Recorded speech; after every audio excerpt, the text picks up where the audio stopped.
حضرت سیدنا عمر رضی اللہ تعالی عنہ جلیل القدر ہستی ہیں جنہیں حضور علیہ السلام نے اللہ سے مانگ کے لیا۔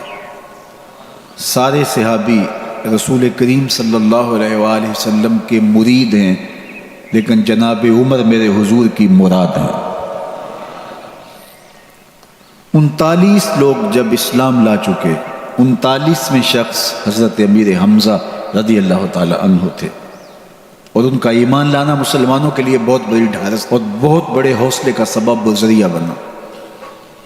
تو میرے حضور نے ہاتھ اٹھا لیے، کہا اے اللہ، ایک شیر دیا ہے امیر حمزہ، ایک شیر اور عطا کر دے، اب تیری مرضی، عمر بن خطاب دے دے یا عمر بن حشام دے دے۔ حضور دعائیں مانگ رہے ہیں، اور یہ ہاتھ میں تلوار لیے غیظ و غضب سے بھرے ہوئے گھر سے نکلتے ہیں کہ بانی اسلام کا چراغ ہی بجھا دینا ہے۔ راستے میں ایک صاحب ملے اور کہا کہ عمر، تیور کوئی اچھے نہیں لگتے، خیر تو ہے، کدھر جا رہے ہو؟ کہا چراغ اسلام بجھانے جا رہا ہوں، یہ روز کا مسئلہ ختم ہونے لگا ہے میرے ہاتھ میں۔ مسکرا کے بولے گھر کی خبر تو لو۔ کہا میرے گھر کو کیا ہوا؟ کہا تمہاری بہن فاطمہ بھی نوکر بن گئی ہے رسول اللہ صلی اللہ علیہ وسلم کی۔ غصے سے بھرے ہوئے اپنی بہن کے گھر کا رخ کرتے ہیں، اندر سے قرآن پڑھنے کی آواز آ رہی ہے، غصہ اور بڑھ جاتا ہے، دروازے کو زور زور سے کھٹکھٹاتے ہیں۔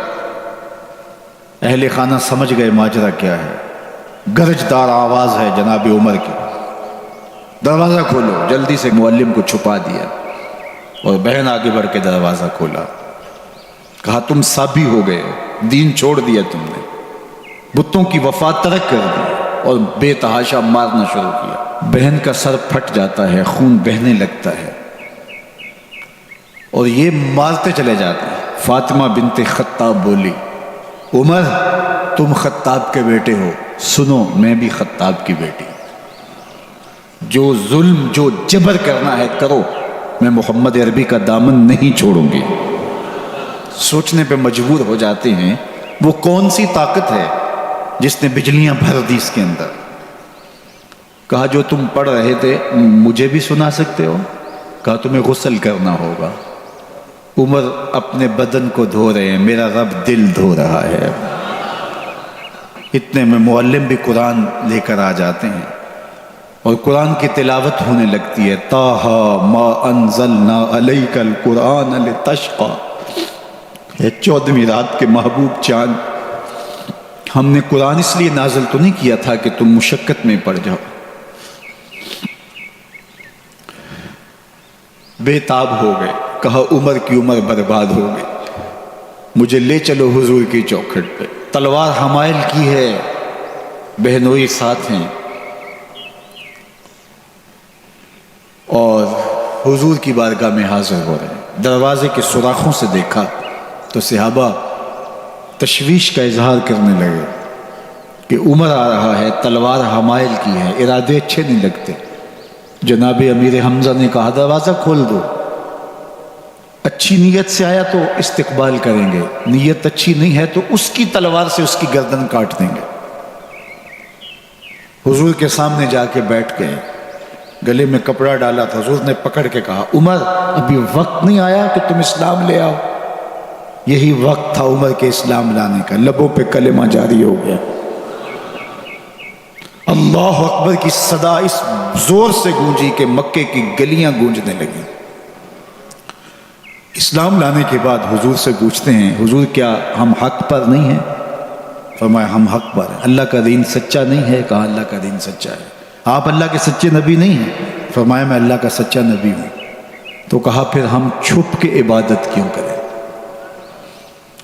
اب مسلمانوں کی 2 صفیں بنتی ہیں، ایک صف کی قیادت امیر حمزہ کرتے ہیں، دوسری صف کے آگے آگے عمر بن خطاب چلتے ہیں، اور حضور درمیان میں ہیں، اور یہ ملکوتی قافلہ صحن حرم میں آ کے اعلانیہ عبادت کرتا ہے۔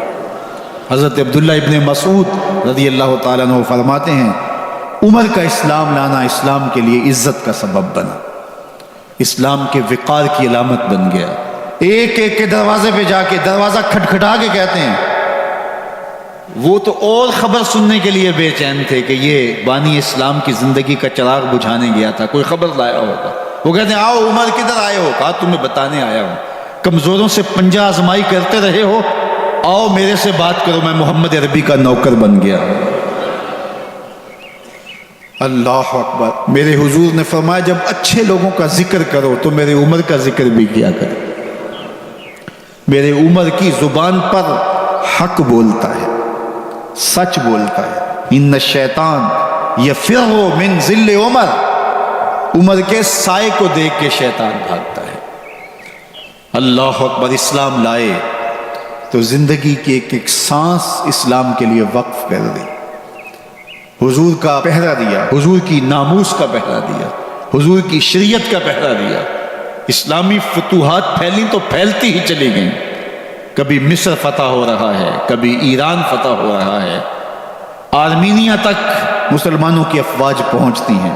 22 لاکھ مربع میل پر حضرت عمر رضی اللہ تعالیٰ عنہ کی سلطنت پھیل جاتی ہے۔ عدل و انصاف کا دورہ ہوتا ہے۔ زمانے نے دیکھا کہ غیر مسلم بھی عدالت میں کھڑا ہے تو اسے خوف نہیں ہوتا تھا کہ میرے سے ناانصافی ہوگی، اس لیے کہ حکومت عمر کی چل رہی ہے۔ وہ بھی مطمئن ہوتا تھا کہ میرے ساتھ انصاف ہوگا۔